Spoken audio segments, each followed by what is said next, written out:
할렐루야. 찬양 하나 하시겠습니다. 그리고 기도하겠습니다.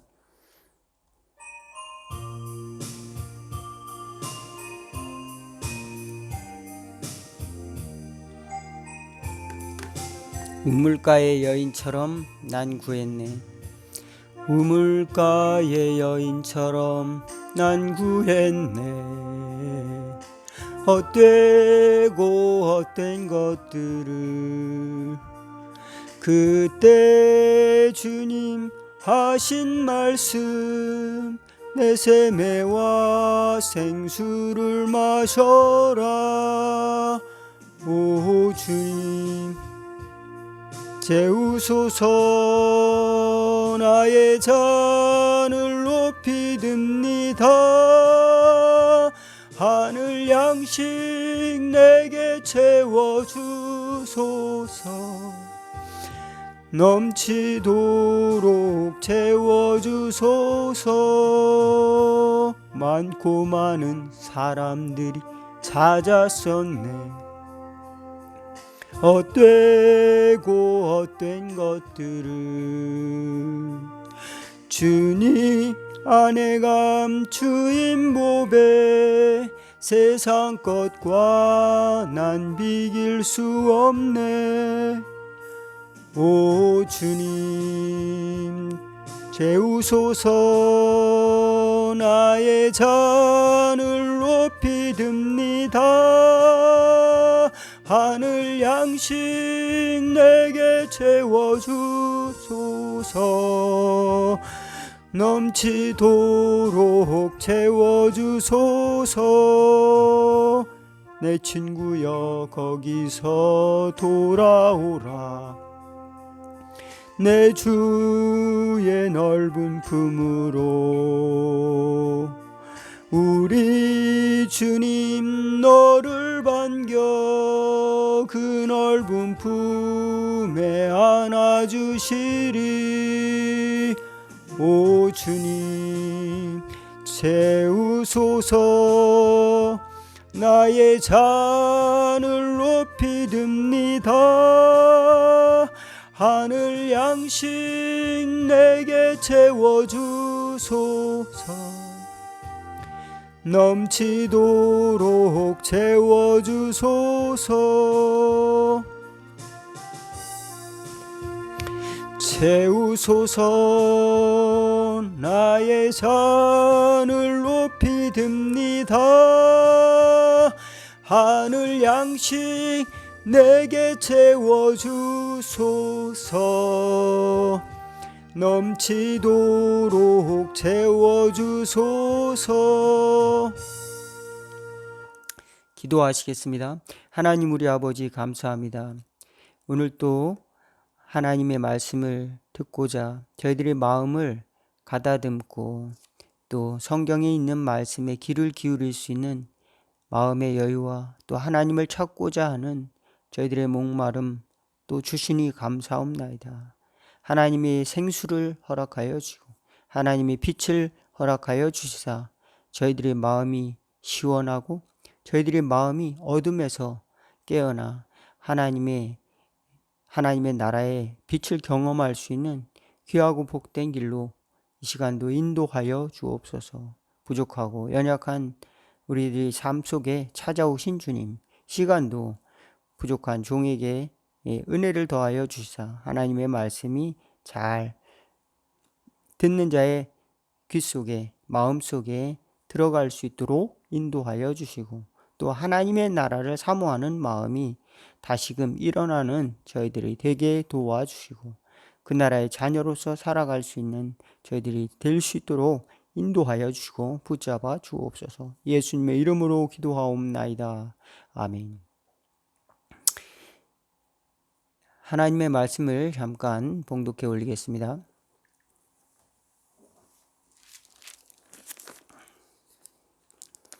오늘 본문 나누실 말씀은 요한복음 4장입니다. 제가 봉독해 올리겠습니다. 요한복음 4장 4절에서 12절 조금 이제 긴 말씀인데요. 제가 봉독해 올리겠습니다. 사마리아를 통과하여야 하겠는지라. 사마리아에 있는 수가라 하는 동네에 이르시니 야곱이 그 아들 요셉에게 준 땅이 가깝고 거기 또 야곱의 우물이 있더라. 예수께서 가시다가 피곤하여 우물 곁에 그대로 앉으시니 때가 6시쯤 되었더라. 사마리아 여자 한 사람이 물을 기르러 왔음에 예수께서 물을 좀 달라 하시니 이는 제자들이 먹을 것을 사러 그 동네에 들어갔음이러라. 사마리아 여자가 이르되 당신은 유대인으로서 어찌하여 사마리아 여자인 나에게 물을 달라 하나이까 하니 이는 유대인이 사마리아인과 상종하지 아니함이러라. 예수께서 대답하여 이르시되 내가 만일 하나님의 선물과 또 내게 물 좀 달라 하는 이가 누구인 줄 알았더라면 내가 그에게 구하였을 것이요 그가 생수를 내게 주었으리라. 여자가 이르되 주여 물 기를 그릇도 없고 이 물은 깊은데 어디서 당신이 생수를 얻겠사옵나이까.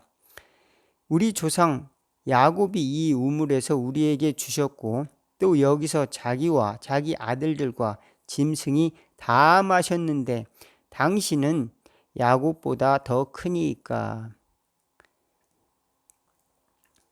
예, 여기까지 말씀을 드리겠습니다.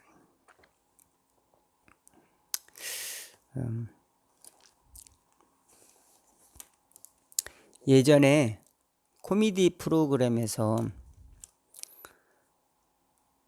유행어가 있었습니다.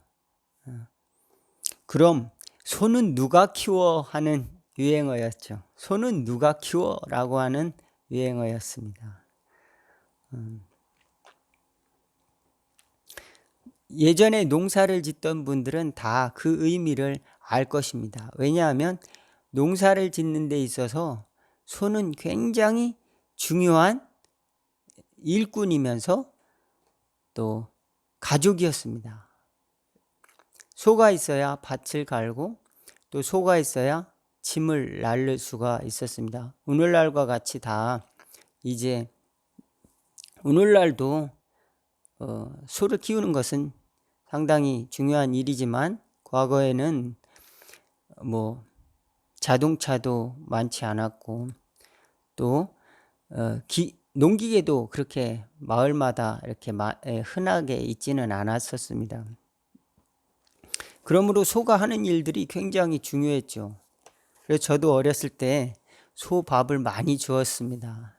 아침에 소 여물을 넣고 또 소 사료를 넣고 또 뜨거운 이제 쌀뜨물 같은 그런 것들을 부어서 소 밥을 주었던 기억이 아직도 어렸을 때 기억이 생생한데요. 왜 그런 말씀을 드리냐면 그것은 사람이 살아가는 기본적인 삶의 방식이라고 하는 겁니다. 꼭 필요한 것이죠. 그러나 오늘날은 누구나 다 소를 키우진 않죠. 그러나 소를 누가 키워라고 하는 의미는 시골에서 꼭 필요한 것, 누군가는 꼭 해야 될 그런 일이라고 하는 것입니다. 예, 누군가는 노동을 해서 일을 해야 하겠죠. 오늘날과 같이 많은 사람들이 다 쉽게 돈을 벌려고 한다면, 그렇다면 열심히 일해서 또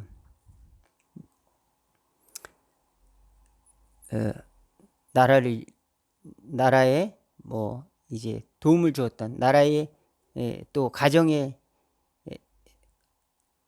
생활을 유지했던 그런 사람들의 그 삶은 쉽게 무시당할 수도 있겠죠.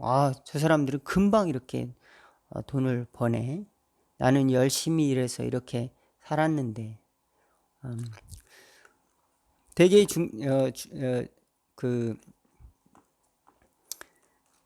우리나라 중산층들이 열심히 일해서 사실은 그런 노동을 해서 이렇게 오늘날과 같은 삶을 누리고 있지 않나 이렇게 또 생각을 하게 됩니다. 언젠가 제가 시골에서 전도를 하는데 목사님 너무 바빠서요. 너무 바빠서 교회 갈 시간이 없어요. 또 어떤 청년은 교회 가면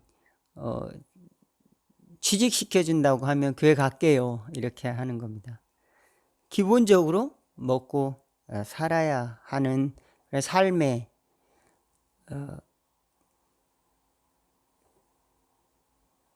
양식이 필요한 것이죠.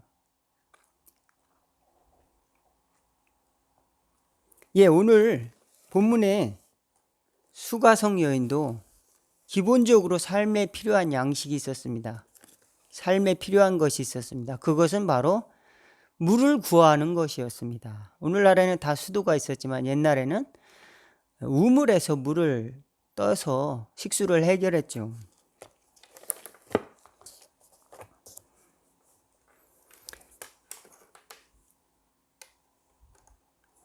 그래서 이 여인은 우물로 물을 뜨러 나왔는데 예수님을 만나게 된 겁니다. 길을 가다가 우물가에서 예수님이 물을 좀 구하려고 했는데 예수님은 우물에서 물을 퍼올릴 그릇이 없었습니다. 어떤 여자가 나타났는데 이제 예수님이 나에게 물 좀 주시오라고 이제 부탁을 했습니다. 이 여자는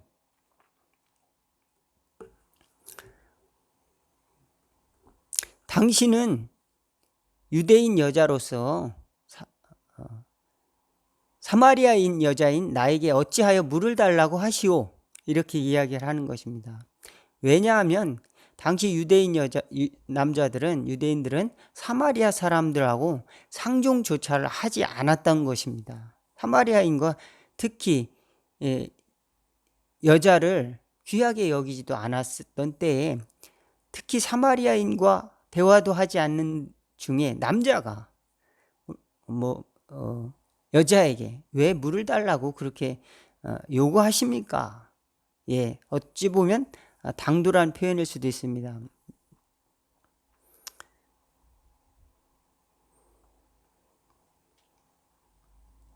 예, 예수님도 목말르셨던 것 같아요. 목이 마르셨던 것 같습니다. 예수님도 우리처럼 목이 마르고 땀도 흘리고 뜨거운 태양볕에 아마 지쳐 있었던 것 같습니다. 여기 보면 예수님이 피곤하여 6절에 보면 가시다가 피곤하여 우물 곁에 그대로 앉으시니 때가 6시쯤 되었더라. 6시는 우리 성경에 나오는 6시는 우리 시간으로 하면 6을 더해야 됩니다. 그래서 12시입니다. 정오쯤 되었더라가 이제 바른 해석입니다. 정오쯤에 날도 뜨겁고 점심쯤 되었는데 목은 마르고 배도 고팠을 것입니다. 제자들은 시장에 나가서 먹을 것을 구하러 나가고 이제 예수님은 우물가에 앉아 있습니다. 한 여자가 와서 왜 나에게 물을 달라고 하시오? 당신은 유대인 남자 같은데 이렇게 이야기하는 겁니다. 예수님은 거기서 물보다도 더 중요한 것을 발견했습니다. 그것은 이 우물가에 나온 여인의 목마름이었습니다. 영혼의 목마름을 보았습니다. 이 여인의 간절한 목마름, 영혼의 목마름을 보았습니다. 이 여자는 그것을 숨겼어요. 철저히 숨기고 이렇게 얘기하는 것이죠.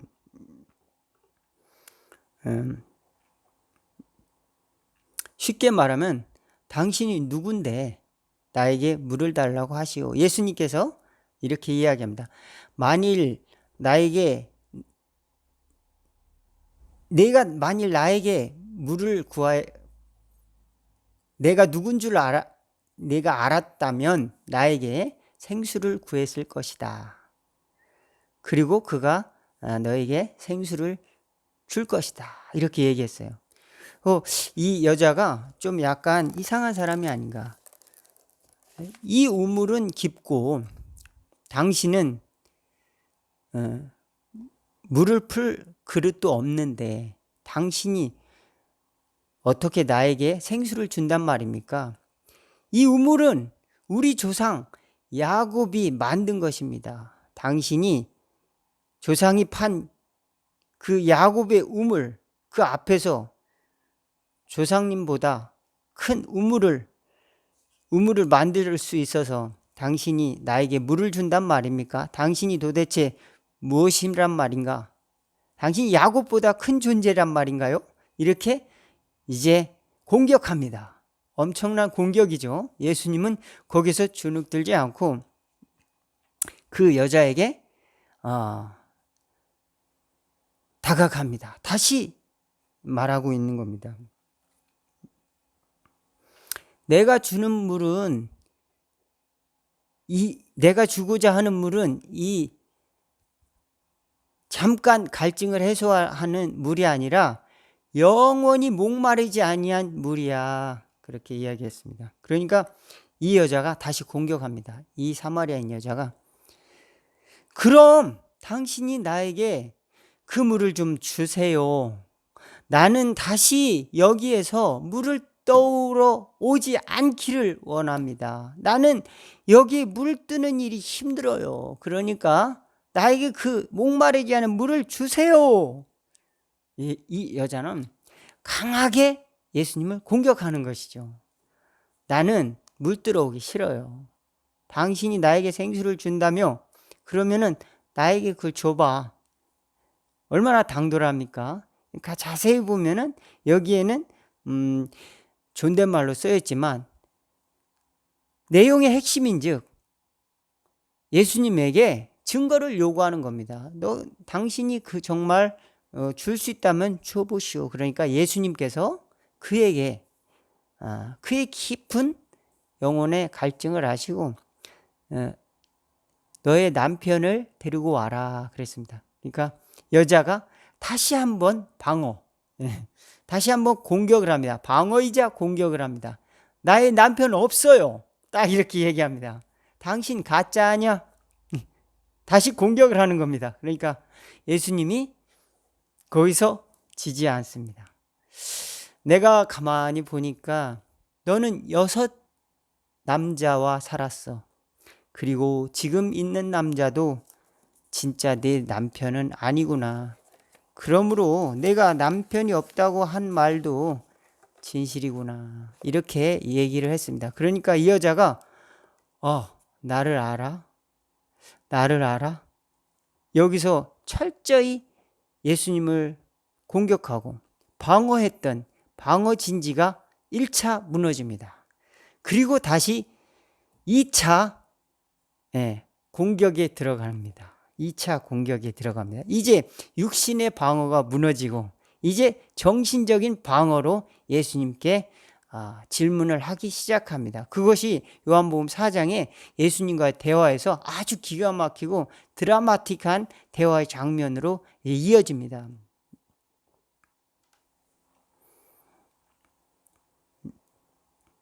내가 보니 당신은 선지자입니다. 어떻게 나를 아십니까? 그리고 예배에 대해서 묻습니다. 우리 조상들은 저 산에서 예배했어. 당신들은 예루살렘에서 예배하더이다. 그렇게 이제 얘기했습니다. 예배에 대해서 아느냐? 너희들은 예루살렘에서 예배하잖아. 우리는 저 산에서 예배했어. 저 산이 어떤 산인지 알아? 이렇게 얘기하는 겁니다. 저 산은 예루살렘하고 다른 산이야. 거룩한 산이야. 너희들은 우리를 유대인들은 무시하고 그랬지만 우리 조상들은 저 산에서 예배했어. 우리 조상들은 믿음의 조상이야. 하나님의 계보를 이어왔어 라고 이야기하는 것이죠. 예수님은 그 2차 공격에 예수님은 2차 공격이자 이 여자의 방어전에 다시 한번 이제 물러서지 않고 다가가서 저 산에서도 말고 예루살렘에서도 말고 참으로 예배할 때가 오나니 지금이다. 하나님을 찾고 있는 사람은 바로, 진심으로 찾고 있는 사람은 바로 지금이다. 너는 지금 나를 모르고 있구나. 공격하고자 하지만 너의 마음 속에는 갈증이 있구나.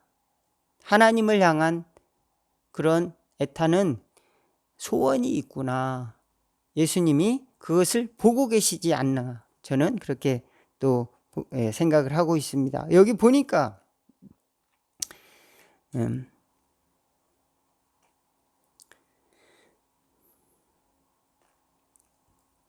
아버지께 예배하는 자들은 영과 진리로 이제 개역 그 한글에는 신령과 진정으로 예배할 때가 오나니 곧 이때라. 아버지께서는 자기에게 예배하는 자들을 찾으신다.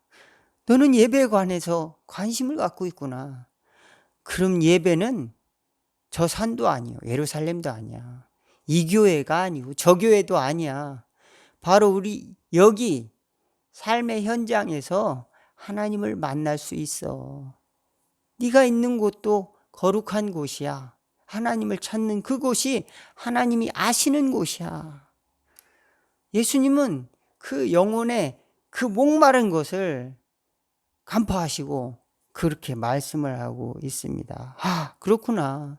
나는 예배드리러도 못 가고 때로는 주변화된 사람이었지. 나는 상처 입은 여자였지. 자기를 다시 돌아보게 됩니다. 그리고 그렇지만 하나님은 나의 삶도 바라보고 계시구나. 관심을 갖고 계시구나. 그러니까 이 여자는 물러서지가 않습니다. 또 하나의 공격을 합니다. 이제 가장 핵심적인 질문을 하죠. 당신이 선지자인 것 같은데 메시아라고 하는 분이 오시면 그가 모든 걸 알려줄 것입니다. 메시아라는 분이 오신다고 하면 알려준다고 하는 그런 이야기를 저는 믿고 있습니다. 가장 핵심적인 질문입니다. 이제 피할 곳이 없습니다. 누구도 거기서 벗어날 곳이 없습니다. 내가 말하는 그가 바로 나야. 예수님께서는 메시아를 찾고 있구나. 나는 하나님의 아들로 십자가에 못 박혀 하나님의 예언을 성취하러 온 그 하나님의 구원자야. 예수님께서 자기를 드러내셨습니다. 그러니까 이 여자가, 이 사마리아인이 드디어 2차 공격을 포기합니다. 여기서. 그리고 물동이를 내려놓고 마을로 돌아가 버립니다. 야, 메시아라는 분이 있어. 메시아라는 분이 있어. 행동의 변화를 가졌습니다. 지금 이제 물을 뜨러 왔는데 물이 더 이상 중요한 게 아니에요. 예, 그렇습니다. 우리는 모두 다 목마릅니다. 무엇인가 목마름을 추구하고 있어요. 그렇지 않습니까? 예, 먹고 살기 위해서, 소를 키우기 위해서, 또 지식을 많이 얻기 위해서, 또 안정을 찾기 위해서 아직도 우리는 목마르죠. 또 어떤 문제를 해결하기 위해서, 이것이 나의 정말로 문제야, 삶의 문제야. 이것만, 기술적인 문제만 해결되면 편안해질 것 같은데. 그래서 누가복음에는 한 부자가 이렇게 고백을 하죠. 누가복음 12장 15절에 삼가 모든 탐심을 물리치라. 사람의 생명이 그 소유에 넉넉한 데 있지 아니하니라 했는 이렇게 말씀하시고 비유로 말씀하셨습니다. 어떤 부자가 있는데 그 부자가 이제 난 걱정 없어. 양식이 창고에 가득히 채웠으니 이제 평안히 쉬고 먹고 마시고 즐거워하자 했다라고 합니다. 그래 하나님께서 이렇게 대답하셨다고 하지요. 어리석은 자야, 오늘 밤 내 영혼을 도로 찾으리니 그러면 내 준비하였던 것이 누구의 것이 되겠느냐. 그렇습니다. 우리는 우리 계획과 우리의 목마름을 찾아서 열심히 나갔는데 그것이 어느 순간에 헛수고가 된다면 이처럼 안타까운 일이 어디 있을까요? 10년, 20년, 30년 수고를 했는데 그것이 헛된 수고였다면 그것처럼 땅을 치고 통곡할 일이 어디 있겠습니까? 하나님의 나라에 부요하지 못하고 살아간 모든 사람이 이처럼 살고 있다는 겁니다. 때로는 무엇인가 목말라서 인정을 찾아서, 때로는 이성을 찾아서, 때로는 더 좋은 기업을 찾아서, 더 좋은 직장을 찾아서, 성공을 찾아서, 그렇지만 그것이 목마름을 온전히 채울 수 없는 그런 웅덩이와 같이 계속 채워지지 않는 항아리처럼 계속 우리에게 입을 벌리고 있다는 것입니다. 그렇지만 하나님의 나라는 그 속에서 계속 샘솟는 생수와 같다고 그랬습니다. 저는 대학생 때 시골에서 닭을 키우는 그런 사장님 그 농장에서 지하수를 한번 먹어봤습니다. 지하수를 먹었는데 그 지하수 물이 굉장히 달았어요. 그래서 지하수 물이 이렇게 달구나, 단물이 있구나, 그것을 경험을 했습니다. 여러분 물도 여러 가지 있잖아요. 수돗물도 있고 정수기 물도 있고 또 뭐 우리가 사 먹는 생수 돈 주고 사 먹는 것도 있습니다. 그러나 영원히 솟아나는 생수, 여러분 그것을 아십니까? 이것을 아는 사람이 있고 이것에 부요한 사람도 있고 전혀 깨닫지 못하고 사는 사람도 있고 알지만 그것을 잊고 사는 사람도 있습니다. 저와 여러분은 이미 하나님이 주셨는데 그것을 사용해도 넘치는 하나님의 아름다운 것을 저와 여러분이 잊고 살지는 않았습니까? 모두가 목마르고 또 지친 계절이 아닌가. 코로나 때문에 모든 사람들이 때로는 삶의 자리를 잃어버리기도 하고 또 때로는 지치기도 합니다.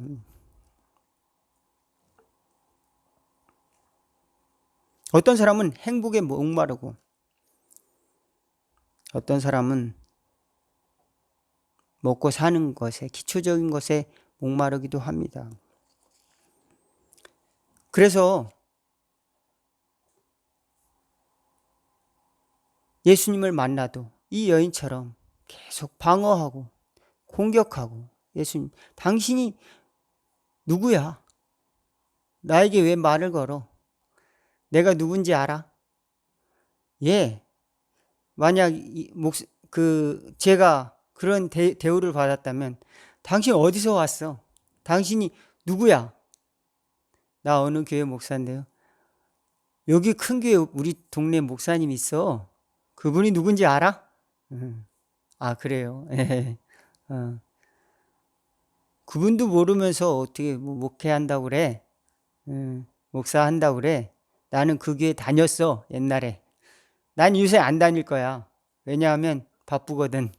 왜냐면 일이 바빠. 그래서 요새 조금 쉬고 있어.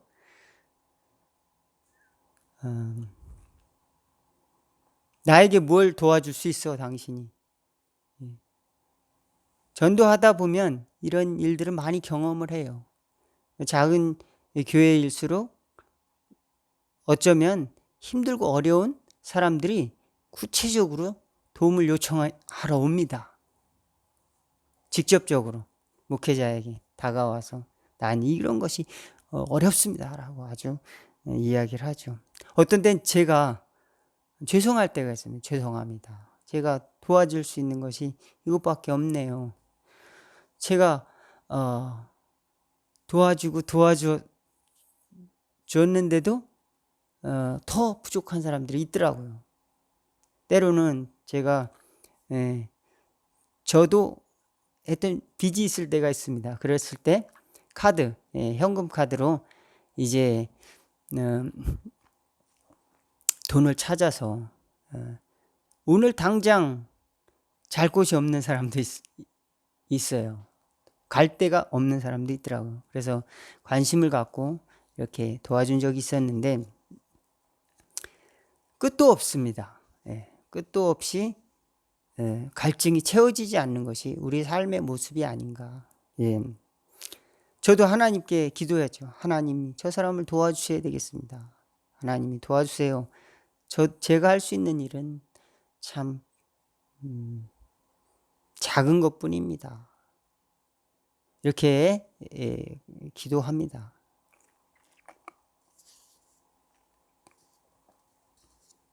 이제 결론을 하고 기도하고 마치도록 하겠습니다. 그렇습니다. 무엇인가 상처를 주기도 하고 상처를 받기도 하고 때로는 목말라서 우리가 살아가기도 합니다. 무엇인가 목마름으로 무엇인가를 추구하는데 어느 날 하나님이 우리 마음속에 찾아오셨을 때 우리는 늘 공격하고 거부하고 방어하는 일에만 우리는 앞장서지 않았습니까? 그 하나님의 초대에 우리는 곰곰이 다시 생각하고 그래, 내가 이대로 살다가 끝날 사람은 아니지. 보다 가치 있고 보다 영감을 주고 보다 영원한 집, 하늘의 집을 짓는 존재로 살아가야지. 모래 위에 짓는 집을 짓는 사람이 아니지. 영혼이 부요한 자가 되어야지. 이런 마음으로 다시 거듭날 수 있었으면 좋겠습니다. 나아가서 우리 자신의 감추어진 보배, 하나님이 우리를 사랑하시는 그 사랑을, 그리고 그 사랑을 받은 사람은 계속 줄 수 있다고 하는 그런 가능성, 그런 희망을 저와 여러분이 늘 갖는, 그래서 영생하도록 솟아나는 샘물이 되라. 그 샘물은 쓰고 써도 솟아난다고 그랬습니다. 목마르지 않은 샘물이 된다고 했습니다. 하나님의 사랑의 속성입니다. 우리는 늘 목말라요.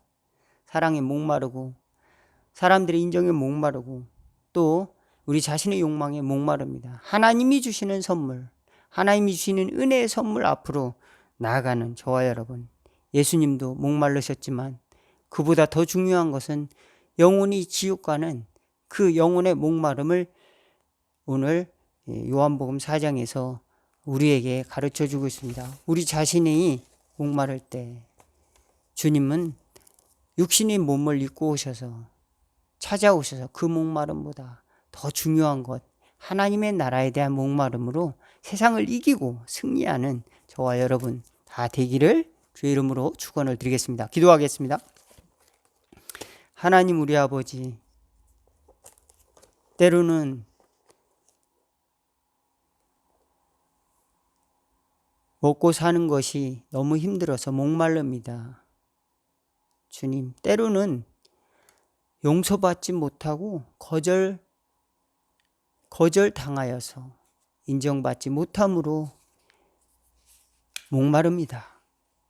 때로는 하고자 하는 일이 너무 잘 되지 않아서 목마릅니다.